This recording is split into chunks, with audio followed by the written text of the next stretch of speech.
Hey guys, this is Dr. Hub. Today we'll look at a topic of heat stress. So heat stress, by definition, it is a load of heat. It is a load. And what is this load about? It is a load of heat.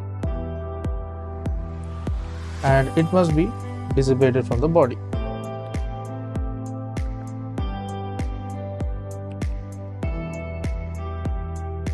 And if it is to remain in thermal equilibrium.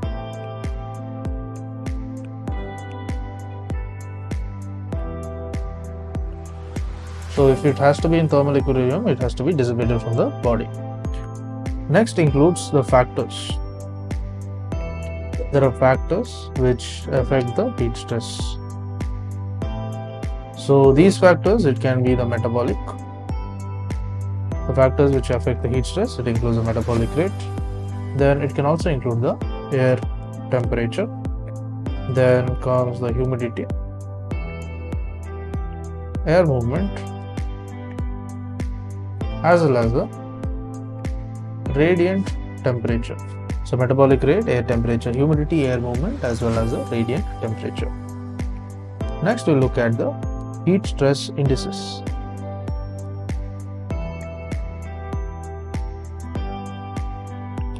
So this heat stress indices, it can include the equatorial comfort index, as well as this heat stress index, that is HSI. So now let's look at the HSI values. So what is HSI? Heat stress index.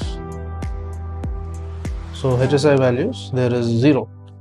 What is 0? 0 in thermal stress, it means there is no thermal strain. There is no thermal strain. And what about the work NFX? Work NFX is that there is no work impairment.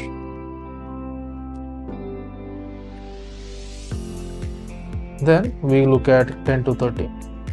So what is 10 to 30? It means that the thermal stress is moderate to mild heat strain. Is moderate to the mild heat strain. And what are the work NFX? It is minimal work impairment. It is minimal work impairment.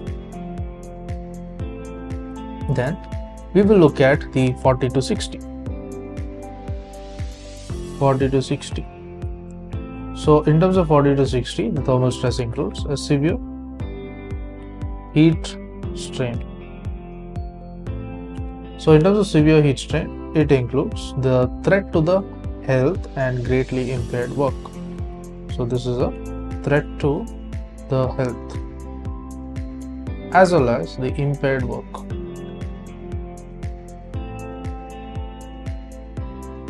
So 70 to 90. As we go higher, there is more threat. 70 to 90 will be very severe heat strain. And the work NFX, it includes only few and who are fit, only few who are fit. And acclimatization, there is acclimatized and can sustain work and can sustain the work. Next, when we look at the 100. 100 is basically the thermal stress is upper limit. This is upper limit of the heat tolerance. So there is only one fit and acclimatization. There is only fit and the acclimatization.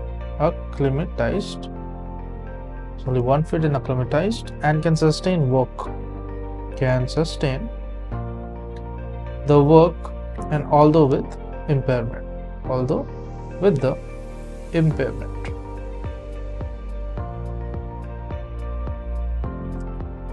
Next is in case of greater than 100. So in greater than 100, the thermal stress, it exceeds the tolerance limit. And what about the work and the effects? There is varying degrees. the varying degrees of the heat stress, and the effects can pursue. And the effects, if you see, it can pursue. So there is a predicted 4-hour sweat test. 4-hour stress test. So in short, it is known as P4SR. So the effects of the heat stress, it includes, what does it include? It includes, there is a heat stroke.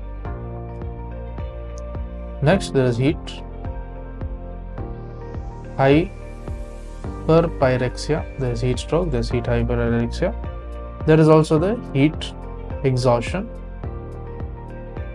Then comes the heat cramps. There is also the heat cramps and the heat syncope.